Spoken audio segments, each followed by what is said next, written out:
அந்த ஒரு சந்தானத்தோட ஒரு ஜோக் இருக்கு. ஜொலி ஜொலிக்குதே, ஜொலி ஜொலிக்குதேன்னு ஒரு ஜோக் இருக்கு. அதே தம்பி மாதிரி தம்பி கொஞ்சம் பொறுங்கோ. ஜனாதிபதியா வந்தார் என்றால் குடு இருந்த 2 கண்டெய்னர் வெளியே அனுப்புனது யாரு? நானா இந்த அரசாங்கமா?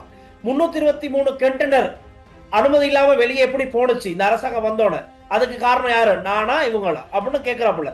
அவர்களுக்கு அந்த உடுப்பு கலட்டி அடிக்கிறது, மானபங்கப்படுத்துறது, அசிங்கப்படுத்துறது எல்லாம் பெரிய வேலையே இல்லை. உண்மை. அதேதான் அனுரகுமாரவுக்கு ஒரு நாளைக்கு போய் என்ன பாருங்க, இதே சனம் ஒரு அனுரன்னு சொல்லி கலைச்சு அடிக்கிறதுக்கு வாய்ப்பு இருக்குன்னா அந்த சனம் மக்கள் இப்ப இதுல வந்து சொல்லுவாங்க உடனே நீங்க என்ன ஒருமையில சொல்லிட்டீங்க. அந்த சிங்கள சனம் இப்படி சொல்லக்கூடியது. இலங்கை அரசியல் வரலாற்றுல நடக்காத ஒண்ணு 2028ல நடந்துச்சு. அது மீண்டும் நடக்கிறதுக்கு අර තඹුත්තේගම රම්බණ්ඩගේ කොල්ලා අර ඔබ තමුන්නාන්සේලාගේ පන්තිය එක්කෙනා நாங்க நட்பு ரீதியா தான் இருக்கோம். நம்மகிட்ட இந்த பிரச்சனை இல்ல. அரசியல் வேற அப்பா, இது வேற. அரசியல் இதெல்லாம் சாதாரணப்பா. சகஜம்.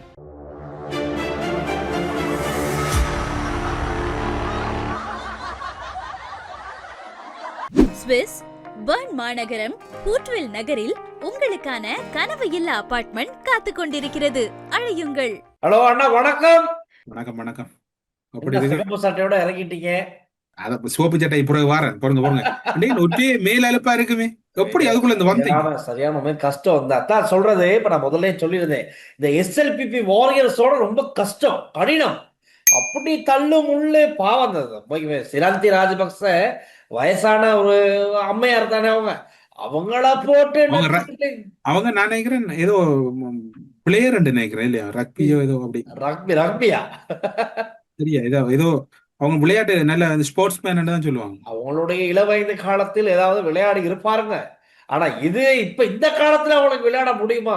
ஆனா அவங்க வந்ததை வச்சு இவங்க எல்லாம் விளையாண்டுட்டானுங்க. இந்த ஆதரவாளர்கள் சொல்லி 8 மணில இருந்து அங்க வந்து கூட்டத்தை பார்க்கணும். ஆனா அதுல சொல்லி ஆகணும், இந்த கூட்டத்துக்கு மத்தியில இந்த 2022 மே 9 காலி முகத்திடல் கோல்பேஸுக்கு அந்த அமைதி ஆர்ப்பாட்டத்துக்கு ஈடுபட்டிருந்தவங்களை வந்து அடி அடின்னு அந்த இரும்பு புல்லால தாக்குன அத்தனை கூட்டமும் இன்னைக்கு ஆதரவாளர்கள பேர்ல வந்திருந்தாங்க. காணக்கூடியதா இருந்துச்சு. அந்த விஷயம் பார்க்கலாம்.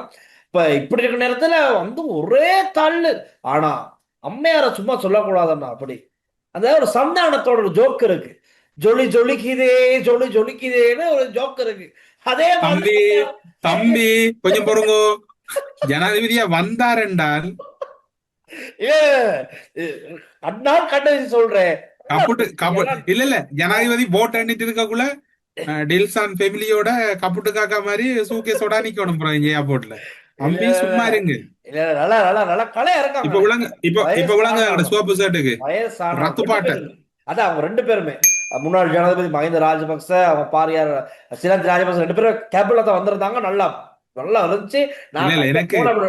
எனக்கு ஒரு மைண்ட்ல ஒரு ஞாபகம் வந்து, நாளைக்கு தான் சுதந்திர தினம். அதுல அனௌன்ஸ் பண்ணுவாங்க அதுல தமிழ்ல, இப்போது சுதந்திர தின நிகழ்வை சிறப்பிப்பதற்காக ஜனாதிபதி மஹிந்த ராஜபக்சவும் அவர்தம் பாரியாரும் வருகை தந்துள்ளார்கள். குதிரை வரும், குதிரைப்படை வரும். அப்படி அதுக்கு முன்ன மோட்டார் சைக்கிள் ஒரு 6 வரும். ஒரு 4 காருக்கு அப்புறம் அவங்க வருவாங்க. அதெல்லாம் அந்த காலம் இல்ல. அவர் நாளைக்கு குடும்பமா போறது, இன்றைக்கு குடும்பம் வந்துட்டார், மாறி வந்துட்டார். இன்றைக்கு அவருக்கு சுதந்திரம், இன்றைக்கு அவருக்கு சுதந்திரம். உண்மையாவே யோசிச்சிருப்பாரு. நோனா போ, ஆனா அவருக்கு தெரியும் ஐயா, நோனா போனா வரமாட்டா, அவருக்கு தெரியும். போனா வரும். காலையில போயிட்டு விசாரணை முடிச்சு வெளியே வரும்னு தெரிஞ்சிருக்கும் வேணாம். அது சரி. ஆனா பரபரப்பு தான், ஒரே பரபரப்பு. அப்படி ஒரு கட்டத்துல அந்த நசுக்குல அவங்க செயின் இருக்கான்னு பாத்துட்டாங்க. அவங்க கையை வச்சு பாக்குறாங்க, என்ன இது இருக்கா அப்படிலாம் போட்டு. ஏன்னா வந்த கூட்டத்துல எவன் நல்லவே எவன் திருட அது இல்ல இல்ல இல்ல இல்ல இல்ல இல்ல இல்ல அவங்களோட கூட்டத்துல சரியா சொல்லல. அது சரி. நீங்க முடிஞ்ச அழுதுங்க பின்னத்துல. ஆனா ஆதரவாளர்கள் அவங்கனாலதான் அவங்க ரொம்ப கஷ்டப்பட்டது. அவங்க வந்து நார்மலா எஃப்சிஐடிக்கு போறது கௌரவமா லோயஸோட வந்துட்டு போயிருக்கலாம். இந்த ஆதரவாளர்கள் அங்க திரண்டத்தான் அவங்களுக்கு ரொம்ப கஷ்டம் போச்சு. ரொம்ப தள்ளு முள்ளு. அவங்க நடந்து வரல, இவங்க தள்ளிக்கிட்டே வந்துட்டானுங்க. இந்த கேட்டு கிட்ட தள்ளிக்கிட்டே வந்து உங்களுக்கு எவ்வளவு மேல் வருத்தம்டா, அவங்களோட வயசை யோசிச்சு பாருங்க. அவங்க வீட்டை போய்க்குள்ள அம்மோ ஐயோ தான் போயிருப்பாங்க. பாவம் அந்த இடத்துல ரொம்ப கஷ்டப்பட்டாங்க. அப்ப எப்படியோ போயிட்டு ஒரு 4 அவர் வாக்கு மூலமா வழங்கிட்டு போயிருக்காங்க. நான் சொல்லப்பட்டதுக்கு இது இன்னைக்கு இல்ல, திரும்பவும் உங்களை அழைக்கிறதுக்கான வாய்ப்புகள் இருக்கு, நீங்க வர வேண்டிய வரும். ஸோ ரெடியா இருங்க அப்படின்னா இவங்களும் ஓகேன்னு சொல்லிட்டு வந்த மாதிரி தான் இருக்கு. ஸோ மிக முக்கியமான வாக்குமூலம் பெறப்பட்டிருக்கு. ஐடி கார்டு நம்பர், விவிவிஐபி அது ஐடி கார்டு நம்பர் சம்பந்தமாகவும், அதே மாதிரி கொடுக்கப்பட்ட டாக்குமெண்ட் சம்பந்தமா நடந்திருக்க டிரான்சாக்சன் சம்பந்தமாலாம் வாக்குமூலம் பெறப்பட்டிருக்கு. இது எப்படி இருக்குன்னா, அடுத்த பக்கம் நாமல் ராஜபக்ச அவரு சிஐடி புள்ளாக்கு இதை உள்ளுக்கு போயிட்டு போல கேள்பத்ர பத்மேக்கும் அவருக்கு என்ன தொடர்பு, போட்டோஸ் எல்லாம் காட்டியிருக்காங்க. இது அவர் தானே, இது நீங்க தானே, இந்த கூட்டத்துக்கு நீங்க ஏன் போனீங்க, இது யாரால ஆர்கனைஸ் பண்ணப்பட்டுச்சு, இப்படி எல்லாம் நிறைய கேள்விகள் கேட்கப்பட்டிருக்கத சொன்னார். ஆனா ஓவரால் சம்மரி எப்படின்னா, இவங்களோட ஆதரவான லோயஸ் இருக்காங்க தானே, அதுல மனோஜ் கமகி, சட்டத்தரணி மனோஜ் கமகி வாய்ஸ் கட் கொடுக்கும்போது சொல்றாரு, அனுரகுமார் திசாநாயக்க ஆடுற ஆட்டம் எல்லாமே டயஸ்போராவை சந்தோஷப்படுத்துறதுக்கு, முக்கியமா தமிழ் டயஸ்போராவை மகிழ்ச்சி படுத்த குதூகலிக்கிறதுக்கு தான் ராஜபக்சக்களை இங்க விசாரணைக்கு அனுப்பிக்கிட்டு இருக்காங்க. இங்க விசாரணைக்கு ராஜபக்ச குடும்பத்துல இருந்து ஒவ்வொருத்தரா எடுத்துட்டு அங்க வடக்கு கிழக்கு டயஸ்போராவுக்கு தேவையானதெல்லாம் அனுர அப்படி அடியால செஞ்சு கொடுத்துக்கிட்டு இருக்காரு அப்படின்னு தான் எங்களோட இதுல கொஞ்சம் கொஞ்சம் இதுல அவதானிக்கணும் என்னன்னா, தில்ஷான் அவர் சொல்றதுல நியாயம் இருக்கு.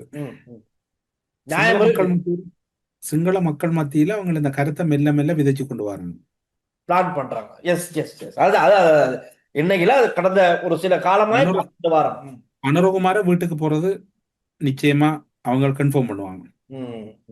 ஏண்டால் இப்ப கொழும்பு பல்கலைக்கழகத்தில பொருளியல் துறையில சிரேஷ்ட விரிவுரையாளராக இருக்கக்கூடிய கலாநிதி கணேசமூர்த்தி அவர்கள் எங்களுடைய செவ்விகள்ல வரும்போது கூறுகிற ஒரு விடயம், இவர்கள் கைதுகள் விசாரணைகளில் காலதாமதப்படுத்துகின்ற போக்கு நீடிக்குமாக இருந்தால் எதிரி பலமடைந்து விடுவார், அல்லது யார் மீது குற்றச்சாட்டு இருக்கிறதோ அவர்கள் மீது மீண்டும் மக்கள் அவர்களை ஆதரிக்க தொடங்கிடுவாங்க. அந்த ஒரு நிலைப்பாடுதான் இங்க இப்ப நான் பார்த்தோம் பௌத்த வாதம். இப்ப அங்கங்க கஷ்யப்ப தேரெல்லாம் இன்னும் திருகோணமலைக்கு நீதிமன்றத்துக்கு போறாரு, திரும்ப ஜெயிலுக்கு போறாரு, வாராரு ஜெயிலுக்கு போறாரு. சோ இவருக்கு விடுதலை இல்லை. இப்ப இந்த மாதிரி விஷயங்களை விதைக்கிறாங்க. பௌத்தத்துக்கு எதிரானவர்கள் ராஜபக்சக்கள் யுத்தத்தை முடிச்ச 30 வருட கால யுத்தத்தை முடிச்ச ராஜபக்சக்கள் தமிழர்களை சந்தோஷப்படுத்த ராஜபக்சக்கள் பழிவாங்கப்படுறாங்க அப்படிங்கிற ஒரு கேட்டகரி அப்படி மைண்டுக்குள்ள அப்படி அப்படி அள்ளி அப்படி போடுறாங்க. அது தெளிவா தெரியுது. ஒரு 2 ரவுண்ட செட் பண்ணி எடுத்துட்டாங்க. ஒரு 2 ரவுண்ட செட் பண்ணி எடுத்துட்டாங்க அவங்க. இது கிட்டத்தட்ட சொல்ல போனால் இலங்கை பூராக முதல் ஒரு பலவீனமான நிலை இருந்தது. இப்ப மெல்ல மெல்ல அது கொஞ்சம் ஸ்ட்ரென்த் ஆகி கொண்டிருக்கு. ஒரு விதை ஒன்றை நீங்க நிலத்துல போட்டால் அந்த விதை முளைச்சு வர்றதுக்கு 3 நாள் அல்ல 4 நாள்ல விதை ஒரு துளிர் ஒன்று வெளியில வரும். அது தாமதமாகனா அதுக்கு சில என்ன சொல்ற தயார்படுத்தல செய்யக்குள்ள அது முளைச்சு வரும். இப்ப கிட்டத்தட்ட இவங்கள என்ன சொல்ல அந்த விதையொண்டு ஒரு முளைக்காம கிடந்த ஒரு விதையொண்ட அவங்க மெல்லமா அந்த விதையை முளைக்க பண்ணி கொண்டிருக்காங்க. அதுல அவங்க இதுக்குரிய விலையை அனுரகுமார விலை கிட்டடியில கொடுக்க இப்படியே போனா நடக்கும். இப்ப இவங்க உள்ள போயிட்டு விசாரணையை முடிச்சுட்டு வெளியே கொடுக்குற வாய்ஸ் கட் அனுரகுமார தரப்புக்கு பெரிய அடி. ஏன்னா இவங்க அதிகாரம் அது கருத்து சுதந்திரம். நாமளுக்கோ சிராந்தி ராஜபக்சக்கோ மஹிந்த ராஜபக்சக்கோ யாருக்கும் ஊடகத்துக்கு பேசலாம். அது ஆனா அவங்க சொல்ற விஷயம் இங்க திக்குல இருக்க பெரும்பான்மை இனத்தவர்களுக்கு ஒரு ஷாக், சின்ன ஸ்பாக் ஒன்று கொடுக்குது. இப்ப டில்சான் கோட்டாபாய ராஜபக்சவும் கிட்டத்தட்ட 3-2 பெரும்பான்மை கிட்ட எடுத்தவர் எடுத்து எங்களோட துட்டகை முனு எங்களுக்கு இவர்தான் வேணுமென்ற சொன்னா அவர் அடிச்சு கலைச்சது. சிங்கள மக்களை பொறுத்தவரையில அவர்களுக்கு அந்த உடுப்பு கலட்டி அடிக்கிறது, மானபங்கப்படுத்துறது, அசிங்கப்படுத்துறது எல்லாம் பெரிய வேலையே இல்லை. உங்களுக்கு ஞாபகம் இருக்கு, நாங்க முள்ளிவாய்க்கால்ல சொல்றோம், முள்ளிவாய்க்கால் ஒரு பெரும் அவலம் இடம்பெற்றது. அங்கிருந்த என்ன சொல்றோம் மரணமானவர்கள உடைய கூட களைஞ்சி அவர்கள் மிகவும் ஒரு மோசமாக நடத்தினார்கள் என்று சொல்றோம். அதை எங்க கண்டம்? அரகல போராட்டத்துல இப்ப நீங்க சொன்ன அந்த கோஷ்டி எல்லாம் அந்த போராட்டம் நடத்தினாக்கல கிட்டத்தட்ட உடைகளை கலட்டி கிட்டத்தட்ட அவங்களோட கல்ச்சர் தாக்குதல் கண்டென்ட் வந்துட்டால் உடுப்பு கலட்டி அடிக்கிறது அது அவங்களோட கலாச்சாரம். அதுல மாற்றம் இல்லை. அது தமிழ் மக்கள் மட்டும் இல்ல, அவர்கள் இனத்துக்குள்ள அடிச்சு கொள்வாங்க. அதேதான் அனுரகுமாரவுக்கு ஒரு நாளைக்கு போய் என்ன பாருங்க, இதே சனம் அனுரன்னு சொல்லி கலைச்சு அடிக்கிறதுக்கு வாய்ப்பு இருக்கிறால் அந்த சனம் மக்கள் இப்ப இதுல சொல்லுவாங்க உடனே நீங்க என்ன ஒருமையில சொல்லிட்டீங்க. அந்த சிங்கள சனம் இப்படி சொல்லக்கூடியது அதாவது 3 ரூபாய்க்கு பான் வித்த சந்திரிகாவை மஹிந்த ராஜபக்ச வேணுமென்று அடிச்சு கலைச்சவங்க. நீ யார் எங்களுக்கு சொல்றதுக்கு? ஓடு ஓடு ஓடு, நீ சரி வராது, நாட்டை கொண்டு போகணும். மஹிந்த ராஜபக்ச ஜனாதிபதியா வந்துட்டேன். இப்படி சிங்கள மக்கள் மத்தியில மறதி இருக்குது. அனுரகுமாரவுக்கும் ஏன் உங்களுக்கு கணக்க சொல்ல, நல்லாட்சி காலப்பகுதியில பொருளாதாரம் முன்னுக்கு போகுது, அது போகுது, இது போகுது. உயிர்த்த ஞாயிறு தாக்குதல் இடத்த உடனே உயிர்த்த ஞாயிறு தாக்குதல் ரணிலும் மைத்திரியும் தான் காரணம். இவர்களை வீட்டுக்கு அனுப்பணும், கோத்தா வந்தா பிடிப்பாருண்டு. ஓ, யார் சொன்னது? அது சரி. மல்கம் ரஞ்சித் ஆண்டகைன்னு தான் சொன்னது. ம், ம். ஆட்சி மாற்றம் ஒன்றுதான் இதுக்கு தீர்வா வரும், ஆமா. குற்றவாளிகள் கைது செய்யப்படுவாருண்டு. குறை நடந்தது. தேசிய பாதுகாப்பு கேள்விக்குறி, அச்சுறுத்தல் அப்படின்னோட மக்கள் அப்படியே திரும்பிட்டாங்க. ஆமா, இவங்க 2 பேருமே வேலைக்கு ஆக மாட்டாங்க, இவங்களை ஓரம் கட்டிட்டு புதுசா ஒண்ண கொண்டு வரோம். அதுவும் எங்களுடைய பாதுகாப்பு செயலாளராக இருந்த 30 வருட கால யுத்தத்தை முடித்த பிரதர்ஸ், ராஜபக்ச பிரதர்ஸ் தான் இதுக்கு சரி அப்படிங்கிற மாதிரி 2 பேரையும் ஜனாதிபதியா பிரதமரா பதவி அமர்த்தினாங்க. எல்லா அப்படியே செட், அப்படியே கேங், அப்படியே பார்லிமெண்டத்தை ஆக்கிரமிக்க தொடங்கினாங்க. நிறைய சம்பவங்கள் நடந்துச்சு. 2 வருஷம் கூட தாண்டல, சம்பவம் தலைகீழா மாறுனுச்சு. சோ இப்ப தமிழரசனே இதுல ஒன்றும் புதுசா சொல்லல. நாங்களா ஒரு ஜனாதிபதி தாக்கப்படுவார் மிரட்டப்படுவோம்னு சொல்லலை, நடந்தது. இலங்கை அரசியல் வரலாற்றுல நடக்காத ஒண்ணு 2028ல நடந்துச்சு. அது மீண்டும் நடக்கிறதுக்கு வாய்ப்புகள் அதிகமா இருக்கு. நடக்கிறதுக்கு யாரு வாய்ப்பு காரணம்? ம். அரசாங்கத்துல அந்த வாய்ப்பை போக்குதான் காரணம். உருவாக்குறாங்க. எஸ், அந்த அந்த அந்த வாய்ப்பை வந்து உருவாக்கப்படுது ஏதோ ஒரு விதத்துல. ஒண்ணு இவங்க வந்து ஸ்லோ, ரைட், இவங்க கொஞ்சம் ஸ்பீடு, ரைட், ஏதோ இவங்க காலதாமதம் பண்றாங்க. ஆனா இவங்க அதெல்லாம் சான்ஸா பிடிச்சு இப்படி இப்படி பிளான் பண்றாங்க. ஒரு விஷயத்தை கக்கும் போது அது வந்து இவங்களுக்கு வேற விதமா போய் சேருது. அதனால மக்கள் கோபம் அடையலாம், மீண்டும் ஆத்திரம் அடையலாம், ரோட்டுக்கு இறங்கலாம், போராட்டங்கள் வெடிக்கலாம், அது கோல்ஃபேஸ் முன்னுக்கு வந்து நிக்கலாம். அப்படிங்கறத வந்து ரூட் பிளான் இப்படி இருக்கலாம் மட்டுமில்ல, சொல்றாங்க. நாமல் ராஜபக்ச அடுத்த ஜனாதிபதி தேர்தலுக்குள்ள அந்த கட்சி பலமடையக்குள்ள யாழ்ப்பாணத்திலையும் மட்டக்களப்பிலையும் வன்னியிலையும் அந்த சனம் போட் பண்ணி அவருக்கு எம்பி சீட்டும் கொடுக்கும். என்பிபிக்கு யாழ்ப்பாணத்துல 3 சீட் கிடைக்கல, நாமலே கிடைக்கிறதுக்கு என்ன வார தேர்தல்? அப்புறம் இப்ப நாமல் ராஜபக்சே என்ன கேட்கிறாரு, உண்மைக்குமே நாமல் ராஜபக்சே கேள்விக்கு இவங்க அந்த அரசு தரப்புல பதில் சொல்லிட்டான்னு நினைக்கிறேன். இந்த பிரச்சனைகளுக்கு வந்து தீர்வு காணும். நாமல் சொல்றாரு, குடு இருந்த 2 கண்டெய்னர் வெளியே அனுப்புனது யாரு, நானா இந்த அரசாங்கமா? 323 கண்டெய்னர் அனுமதி இல்லாம வெளியே எப்படி போனுச்சு இந்த அரசாங்கம் வந்தோட, அதுக்கு காரணம் யாரு, நானா இவங்களா அப்படின்னு கேட்கிறாப்புல. இப்ப இதுக்கெல்லாம் இன்னும் அரசாங்கத்துல இருந்து பதில் சரியான இல்ல, விசாரணை கட்டங்கள்ல தான் இருக்கு. சோ குயிக் விசாரணை பதில் தேவை அப்படிங்கிறதான் நாமல் சொல்றாரு. அப்ப நாமல் சொல்றாரு, இதெல்லாம் இப்படி பெண்டிங்ல வச்சுக்கிட்டு இதுகளை மறைக்கிறதுக்கு, அரசாங்கத்தோட பிழையை மறைக்கிறதுக்கு எங்களை சிஐடி எஃப்சிஐடியில் அலைய விடுறாங்க. அது வந்து பயனளிக்காத நாமல் சொல்றாரு. இடையில கோட்டாபாய எப்ப சாதுவா போறாரு தெரியாது, நான் கெரியா சாதுவா போயிடும். எனக்கு இந்த தொல்லை தாங்க இல்லாம இப்படி இப்படி மாறி மாறி நடந்துக்கிறதா கஷ்டம் தான். அது சரி. நான் சாதுவா போயிடுவேன், அல்லது முனிவரா போயிடுவேன். மத்தது இப்ப அந்த பாடசாலை அபிவிருத்தி உத்தியோகத்தர்கள் இன்னைக்கு ஒரு முடிவுக்கு வந்துட்டாங்க. ஜனாதிபதியோட பேச்சுவார்த்தை நடத்திருக்கு. சரி, ஓகே, ஜனாதிபதி ஏதோ தற்காலிகமா நாங்க ப்ரொடெஸ்ட நிப்பாட்டிக்கிறோம் அப்படின்னு இன்னைக்கு கூட நம்மலாம் கலட்டிட்டு ப்ரொடெஸ்ட முடிச்சுக்கிட்டாங்க. எக்ஸாம் எழுதி அவங்க இதுக்கு போறோம்னு சொல்லி கூறினதா பிமல் ரட்நாயக்க நாடாளுமன்றத்துல கூறி இருக்கிறார். அப்படியா? அவ ஒத்துக்கிட்டாங்களா? அதை இன்னும் உறுதியா இல்ல. நான் என்னன்னு தெரியாது. அங்க சேடி முடிஞ்சு நேரம் இங்கதான் வாரேன், காதலப்பட்டதை சொல்றேன். ஆனா இன்னும் உறுதியா பாக்கணும் என்ன நடந்துச்சு. இணக்கப்பாடு ஏதோ எட்டப்பட்டிருக்குன்னா பிமல் ரட்நாயக்க நாடாளுமன்றத்துல கூறினா பார்த்தன ஒரு செய்தி ஒன்று, அது அப்படி இருக்குது. அது மட்டும் இல்ல, இப்ப அனுரை பார்த்தது எதிர்கட்சி தலைவர் போனார், பிமல் வீரவன்ச போனார். ரெண்டையும் பார்த்தா இங்கால எங்கட ஹக்கீம் காக்காவும் போயிட்டார். காக்கா கனடா இருந்தது ஒரே ஓட்டம் அங்க. அப்படி பார்த்தா நீ அதை எல்லாரும் போய் கடைசி அவங்களோட கூடாரமா மாத்திடுவாங்க. அனுரை தெரியும் தானே இந்த போராட்டத்துல பலவினா அனுரை ஒரு மாதிரியே தூக்கி எடுத்துட்டேன். சரி, இப்ப இன்னைக்கு இந்த சிரந்தி ராஜபக்ச விஷயத்துல ஒரு விஷயம் சொல்லி ஆகணும். நிறைய பேருக்கு எதிர்பார்ப்பு இருந்துச்சு, நாமல் மேல கை வைப்பாங்க, ராஜபக்ச மேல. ஆனா சிரந்தி எல்லாம் அந்த காலத்துல இருந்தே இந்த போலீஸ் ஸ்டேஷனுக்கு கூட போகாதவங்க. இப்ப 2000 நல்லாட்சி அரசாங்க காலத்துல சிரந்தி ராஜபக்ச விசாரிக்க போடும் போது முன்னாள் சபாநாயகர் சமல் ராஜபக்சேவுடைய உத்தியோகபூர்வ இல்லத்துக்கு போயிட்டு தான் ஸ்டேட்மெண்டே கொடுத்துட்டு வந்தாங்க. இவங்க மேடம் நோனா, இவங்க வந்து எஃப்சிஐடி போலீஸ்க்கெல்லாம் போக மாட்டாங்க. ஆனா இன்னைக்கு அது நடந்திருக்கு. அது வந்து அது கொஞ்சம் அனுரைய அப்படி அப் பண்ணிடுச்சு. இல்ல அப்படி இருக்குது. ஆனா அது வந்து மாறி இப்ப அப்பன்ற அதே நேரம் மைனஸ் பண்ணியும் கொண்டு இருக்கு டெல்சான். ஆமா, 2 பக்கமும் இவரு எப்படியோ அவட சிரந்தி ராஜபக்சே சிஐடி அனுப்பிட்டாங்கடா அப்பா அப்படிங்கிற மாதிரியும் கிடைக்கலாம். ஆனா சிரந்தி ராஜபக்ச சிஐடி அனுப்பிட்டாங்க, உண்மை நடக்கலையே. இது ஒண்ணுமில்ல டெல்சான், இவங்க அவ்வளவு பேருக்கும் வெகு விரைவா ஏதோ ஒரு சட்டத்துக்குள்ள வழக்க போட்டு ஒரு 4-5 வருஷம் குடியுரிமையை சீஸ் பண்ணி எல்லாரையும் நீங்க நடமாடி தெரியுங்க. உங்களுக்கு ஒரு தடவை குடியுரிமை இல்லை, நீங்க வெளிநாட்டுக்கும் போல ஒன்றும் போல இலங்கைக்குள்ள இருக்க ஏதாவது ஒரு கடுமையான சட்டத்தை நடைமுறைப்படுத்தலைன்னால் அதுக்குரிய விலையை நீங்க 2029ஆம் ஆண்டு கொடுப்பீங்க, நீங்க எழுதுவீங்க. நான் சொன்னது சில விஷயம் நடந்திருக்கு, நான் சாத்திரியில இன்னும் ஒரு விஷயம் நடந்திருக்குது. சரியா? சிரிக்காங்க, ஓவரா நீங்க சிரிச்சு கொண்டு இருக்கிறீங்க. நான் நினைக்கிறேன் நீங்க சொன்ன மாதிரி தான் பிடிஏக்கு பதிலா பிஎஸ்டிஏவை கொண்டு வரதும் இதுக்கு நீங்க சொல்ற மாதிரி ஒரு என்னத்தை கொண்டு வந்தாலும் ஆருக்கு நீங்க தமிழ் மக்களுக்கு முஸ்லிம் மக்களுக்கு தானே நடைமுறைப்படுத்துறீங்க. அது சரி. இத்தனை நாள் அரசியல்வாதிகள் இருந்துச்சு அப்படித்தான். ஆமா ஆமா ஆமா. இந்த அளவு கட்டு பையில தூக்கி கொண்டு மேசையில போட்ட நீங்க அவ்வளவு பேர் ஊழல் தான் தூக்கி போடணும் உடனே. ஒரு ஊழல் அல்லது ஒரு குற்றச்சாட்டுனா என்ன செய்ய வேண்டியது சார்? உண்மைதான். உங்களுக்கு அந்த கட்சி இருக்கத்தானே வேணும். சாட்சி இருக்கு, ஃபைல் மக்கள் இருக்கு. வந்திருக்காங்க. அப்ப ஏதோ குயிக்கா செஞ்சிருக்கலாம். குயிக் நாடாளுமன்றத்துல உங்களுக்கு 189 பேர் இருக்குது தானே, ஆக்கள் இல்லாடி பரவாயில்லன்னு. அப்ப 189 இருக்கா நிறைவேற்ற அதிகாரம் கொண்ட ஜனநாயகம் முழுதையும் பற்றி என்ன செய்யறீங்க? என்ன ரூம பூட்டி போட்டு என்ன வடிவேல போல கத்துறீங்க என்ன இதை புரியல. ஒன்றில் உங்கள்ட்ட அதிகாரத்தை தாங்க செய்யறோம்ன்றீங்க, அதிகாரத்தை தந்துட்டு மக்கள் எல்லாம் என்ன செய்யறீங்க? புல்லு புடுங்குறீங்களா ஜனாதிபதி மாளிகையில இருந்து? அது சரி. இல்ல நான் கேட்கறதுல பிள்ளை தான் சொல்லுங்க. நீங்க சொல்றீங்க அண்ணன் எனக்கு ஒரு பிளாட், இப்ப நம்ம என்ன சொன்னோம், எங்களுக்கு ஒரு பிளாட்ஃபார்ம் செய்யுங்க, நாங்க ஒரு ஷோ உங்களுக்கு செய்யறோம், மக்கள் ஆதங்கத்தை கதைக்கிறோம்.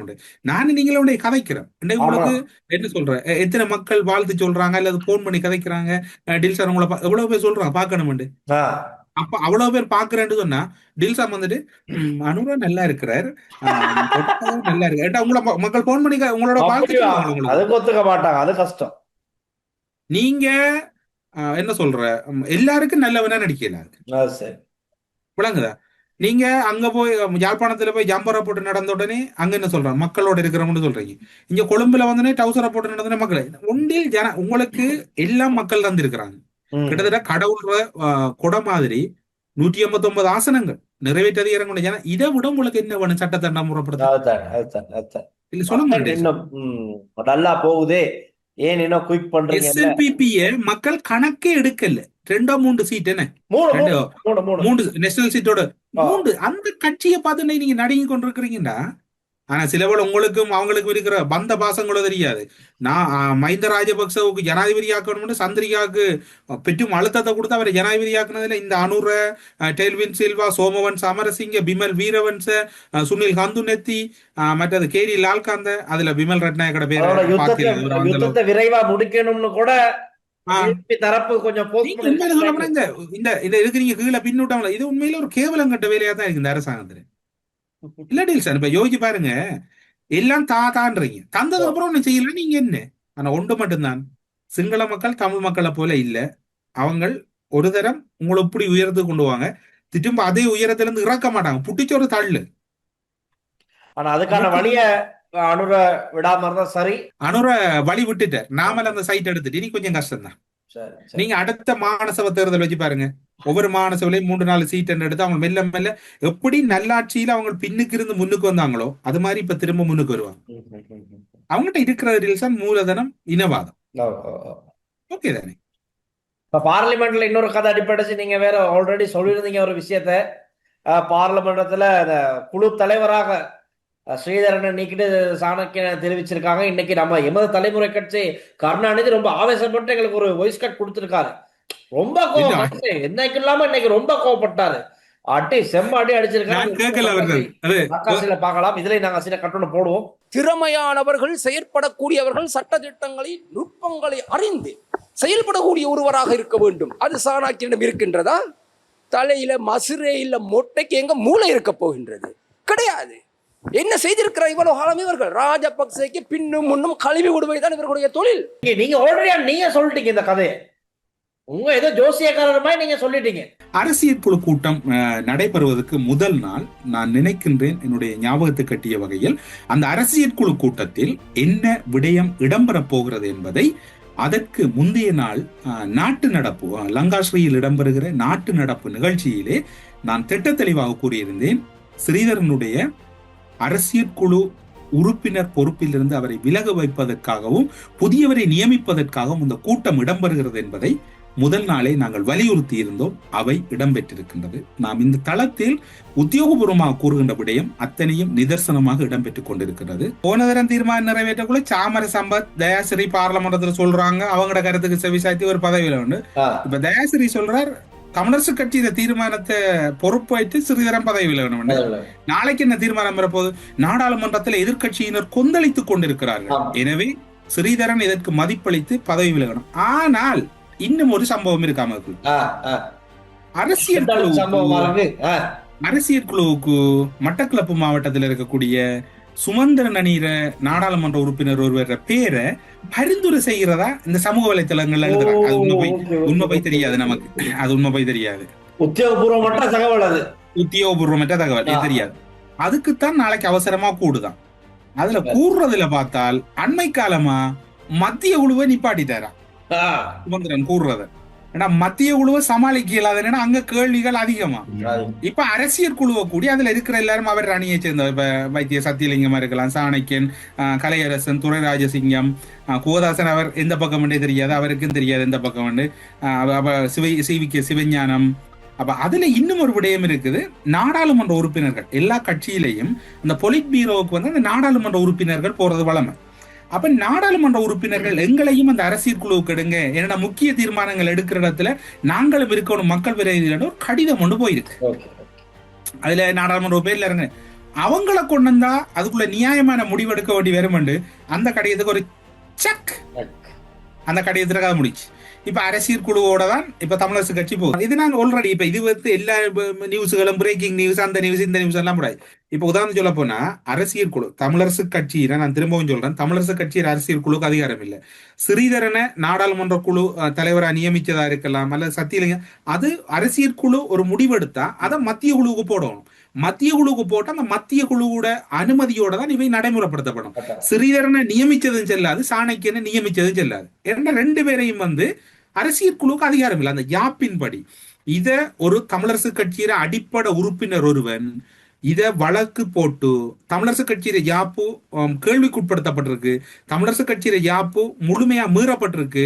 இதனால இந்த ஸ்ரீதரண்ட பதவியும் செல்லாது, சாணக்கியண்ட பதவியும் செல்லாது, இந்த அரசியல் குழு எந்த ஒரு முடிவும் எடுக்கலாண்டு இவங்க நடைமுறை ஒரு வழக்கு போடலாம். இப்ப என்ன பிரச்சனைடா, வழக்கு போட்டாலும் கூட வழக்கு போட போற லோயர்மார் முழு பேரும் உடனே அங்க உடனே உள்ளால உங்களுக்கு ஒரு வழக்கு கொண்டு வந்திருக்கு, நாங்க இப்படித்தான் பேப்பர், நீங்களும் பேப்பர் அந்த மாதிரி ரெடி பண்ணுங்கன்னு ஆளுங்கட்சி மீது என்ன சொல்ற அந்த கடைசி போர்டுல நோ போல் எறிகிறதா வை போடுறதா 2 ரன் வேணும்ன்ற மாதிரி தான் அங்க தமிழரசு கட்சி நடக்குது. இது ஆல்ரெடி சொல்லியாச்சு. மற்றது இதுல நியமிக்கப்படுறது சாணக்கியன் நியமிக்கப்பட்டிருக்காரு.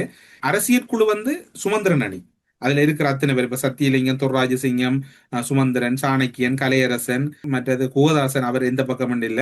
இப்படி அதுல ஸ்ரீதரனை தவிர மிச்ச முழு பேரும் இவங்க இருக்கிறாங்க. அதுல மற்றது குலநாயமோ அவங்களோட பொருளாளராரோ அது சுமந்திரன் குழு.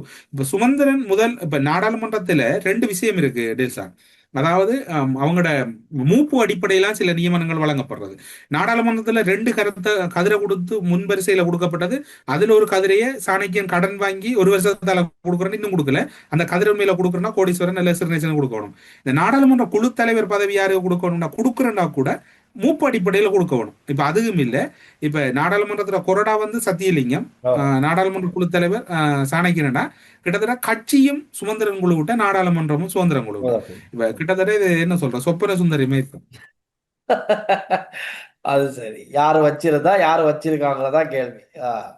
இதை நிலைமை பெரிய பாரதூரம். ஆனா தமிழ் மக்கள் இப்ப நான் சொன்ன இப்ப நாமல் வாரதரம் தேர்தல் கேட்டால் இந்த போக்கு இங்க நீடிக்கும் என்றால் அங்க ஒரு விபரீதமான முடிவு மக்கள் எடுக்கும். மக்கள் தேசியத்துக்கு எதிராக போறாங்க. மக்கள் இப்ப இன்னைக்கு தமிழகத்துல விஜய தேர்றாங்க, விஜயிற ஃபேன்ஸ் ஒரு பக்கம், மிச்சாக்கள் ஆறு அவ்வளவு பேரும் ஃபேன்ஸா இல்லையே. அதிமுக திமுக ஊழல் அல்லது அவங்களோட கடுமையான எதிர்ப்புகள்ல விருப்பம் இல்லாத விரக்தி அடைஞ்சாக்கள்.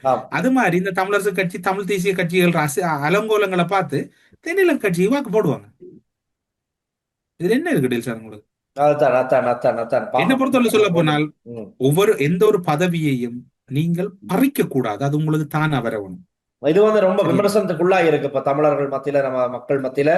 இது என்ன நடக்குது, இந்த கட்சிக்குள்ள என்ன செஞ்சுக்கிட்டு இருக்காங்க, அப்படியே என்ன ஒரு பிளானிங்? நீங்களும் நான் நினைக்கிறேன் நீங்களும் அடிக்கடி சொல்றீங்க தேவாலயத்துக்கு போறேன்னு. என்ன சொல்ற, அந்த கட்சியில பதில் செயலாளரும் ஒரு கிறிஸ்தவ மதத்தை சேர்ந்தவர். அப்போ அந்த கிறிஸ்தவ மதத்துல சொல்லப்படுது, ஒருவர் மீது வன்மம் பாராட்டக்கூடாது, பொய் சொல்லக்கூடாது, ஒருதனை கடுமையா விமர்சிக்க கூடாது, பதவிகளுக்கு ஆசைப்படக்கூடாது, கீழ்ப்படிவுன்றது முக்கியம். அவர் அந்த மதத்துக்குள்ள போக்குள்ள மட்டும்தான் அந்த மனையில இருக்கிறாரோ தெரியாது. அவர் அனைத்துக்கும் ஒப்போசிட்டா தங்கிற ஒரு மனித மாண்போட நடக்கணும்னு சொன்னால் சில அறங்கள் இருக்கணும். இந்த அறங்கள் எல்லாம் இல்ல. எங்க போய் முடிய போது என்ன நடக்க போது தெரியாது. இந்த தமிழ் மக்கள் மத்தியில் இருக்கக்கூடிய சிவில் சமூகங்கள் அல்லது படிச்சவங்க இருக்கிறாங்கனே, அவங்களும் எதுவும் இல்லை, அவங்களும் கோமாவில கிடக்குறாங்க, மத தலைவர்கள் எல்லாம். இது ஒரு பெரிய ஒரு சீரழிவு டெல்சா. இப்ப எப்படி நாங்க அனுரவை பார்த்து கவலைப்படுறோமோ, இந்த நாமல்ற விஷயத்தை அனுர் ஒழுங்கா கையாளாம நாமல் திரும்ப பதவிக்கு வர போறாரு, அது மாதிரி தான் வடக்கு கிழக்குல இந்த தமிழ் கட்சிகள்ன்ற விஷயங்கள் ஒழுங்கா கையாளல் என்றால் இன்னும் ஒரு 5 வருஷத்துல எல்லாம் முடிஞ்சு. ஆனா சரி, ஓகே. அந்த விஷயத்தோட இன்னும் மற்றொரு முக்கியமான விஷயம், நாளைய தினம் இலங்கையின் 78வது சுதந்திர தினம். இந்த சுதந்திர தின கொண்டாட்டங்கள் வந்து ஜனாதிபதி அனுர்குமார் திசாநாயக்க தலைமையில் அவர் 2வது தடவையாக அவருடைய ஆட்சி காலத்துல 2வது முறை அவருடைய தலைமையில சுதந்திர தினம் நடக்குது, சுதந்திர சதுக்கத்துல. ஸோ விடிய 3 மணிக்கு எழும்பி நான் போக வேண்டியிருக்கு சுதந்திர தின சதுக்க இடத்துக்கு போகணும், நியூஸ் கவரேஜ், ரைட்டா, அந்த கொண்டாட்டத்துக்கு போவருக்கு. ஸோ போய்கிட்டு இருப்பேன். நான் அங்கிருந்து நான் ஒரு அப்டேட் தரேன் நாளைக்கு நாட்டு நடப்புக்கு, அங்கிருந்து ஒரு அப்டேட் எடுத்துட்டு வாங்க. நாளை SLPP சுதந்திர தினமும் இருக்கும் வேணாம் அவங்களோட இருக்கும். ஆனா ஒரு தரப்பு இப்ப நாங்க பேசினா கூட கரிநாள்னு அனுஷ்டிக்கிறாங்க, நாளை கரிநாள், கருப்பு நாளா. ஸோ அது வேற ஒரு பக்கம் இருக்கு, அது சம்பந்தமாவும் நாளைக்கு நாங்க பேசலாம். நாளைக்கு இந்த சுதந்திர தினம் சம்பந்தமா தான் இருக்க போகுது எப்படியோ. நாட்டுல மக்கள் சுதந்திரம் கிடைச்சது எப்பயோ, இன்னும் ஒருக்கா கிடைக்கும் அனுரோவுக்கு வாக்கு போட்டாங்க, இன்னும் அந்த மக்களுக்கு சுதந்திரம் கிடைக்கல. கள்ளன் காவாலி முழு பேரும் ரோட்ல ஹீரோ மாதிரி நடக்கிறான், வாக்கு போட்ட மக்கள் பிச்சை எடுத்துக்கொண்டு தெரியுது. அதுவும் அந்த வாக்குறுதிகளை நம்மட மக்கள் வாயை பார்த்துக்கிட்டு இருக்காங்க, எப்படா நடக்கும் எப்படா நடக்கும், ஏதாவது நடக்குமா.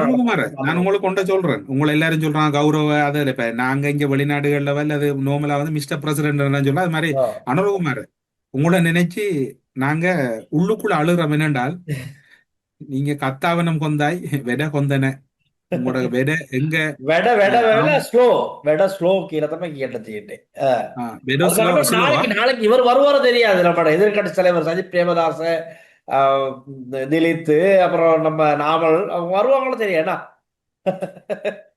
அவங்களுக்கு என்ன ஐயா, அடுத்த ஜனாதிபதி என்றாங்க 2 பேருக்குள்ள இப்ப போட்டி, நானா நீ ஜனாதிபதி. ஆனா இதுல ஒன்று இருக்குது, சஜித் 100% ஜனாதிபதியா வர வாய்ப்பு இல்லை. ஏனென்றால் எதிர்கட்சி தலைவர் தான் ஜனாதிபதியா வரையில. ஒருவேளை அனுர ஜனாதிபதி இல்லைண்டா நாமல் தான் ஜனாதிபதி, அவங்க சொல்ற மாதிரி மாற்றம் இல்லை. சொல்றீங்க, என்ன நடக்க எது நடக்க பாப்போம். அரசாங்கம் இதை இந்த மாதிரியான விஷயங்களை தடுக்கிறதுக்கு கவலைப்படுறீங்க. அனுர இருக்கிறார் நாமல ஜனாதிபதியாக, அனுர இருக்கிறார் ஜனாதிபதியாக. நீங்க வேற இன்னைக்கு போற இடத்துல நீங்க நல்லா செய்றீங்கன்னா எங்களை வச்சு செய்றீங்கன்னா அப்படியா, உங்களால வச்சு செய்யலப்பா. எது நடப்பு இருக்கு, என்ன நடக்குதோ அந்த நடப்புல நாங்க கதைக்கிறோம், அவ்வளவுதான். நாங்க தனிப்பட்ட பகையோ உங்களுக்கு எங்களுக்கும் இல்ல, நாங்க பேசாம நிகழ்ச்சி செஞ்சுட்டு போறோம். அதனால இதெல்லாம் பிரச்சனை இல்லை அப்படின்னு உங்க நினைவுக்குமா இருக்கும். தமுத்தேகம ரன் பண்ணாக கொள்ளா அப்படின்னு ஒரு பொண்ணு வந்து நுகேகோட மீட்டிங்ல சொல்லி அந்த வாய்ஸ் கட் நல்லா பிரபலம் படுச்சு. அந்த பொண்ணை சந்திச்சு இன்னைக்கு அப்படி காட்சிக்கு இருக்கும் போது நம்ம கேமராமேன் சொல்லிட்டாரு, ஒரு போட்டோ எடுத்தாரு. அந்த போட்டோ අර තඹුත්තේගම රම්බණ්ඩගේ කොල්ලා අර ඔබ තමුන්නාන්සේලාගේ පන්තිය එක්කෙනා. நாங்க நட்பு ரீதியா தான் இருக்கோம், நம்ம கிட்ட இந்த பிரச்சனை இல்ல. அரசியல் வேற அப்பா, இது வேற. அரசியல் சாதாரணப்பா, சகஜம். நாங்க ஜனாதிபதி தான் சொல்ல, ஜனாதிபதி உங்களுக்கு ஒரு நல்ல வாய்ப்பு மக்கள். அவர் கோட்டாபாய 2 வருஷ ஜனாதிபதி, நீங்க 5 வருஷ ஜனாதிபதியா இருந்துறாங்க, உங்களுக்கு நல்ல எதிர்காலம் இருக்குது. அது சரி, ரைட், ஓகேடா. அப்ப நாளை சந்திப்போம், நிறைய பேசுவோம். கமெண்ட்ஸ் போடுங்க மக்கள், கேள்வி கேளுங்க, உங்களுக்கான பதில நாங்க நினைச்சு கேள்விகளையும் நினைச்சுக்கிட்டு அதுக்கு பதில தேடி தரோம், நாங்க தயாரா இருக்கோம். ஏன்னா கோவப்படாங்க, கூலா இருக்கு, நல்லதே நடக்கும், நல்லதே நடக்கும் நம்புவோம். இது அரசியல், இது நாட்டு நடப்பு. உங்களோட நாங்க டீ குடிச்சு கொண்டு கதைக்கிறோம், அவ்வளவுதான். ரைட், ஓகே, பாருங்க. பாய் பாய் பாய் பாய் பாய் பாய்.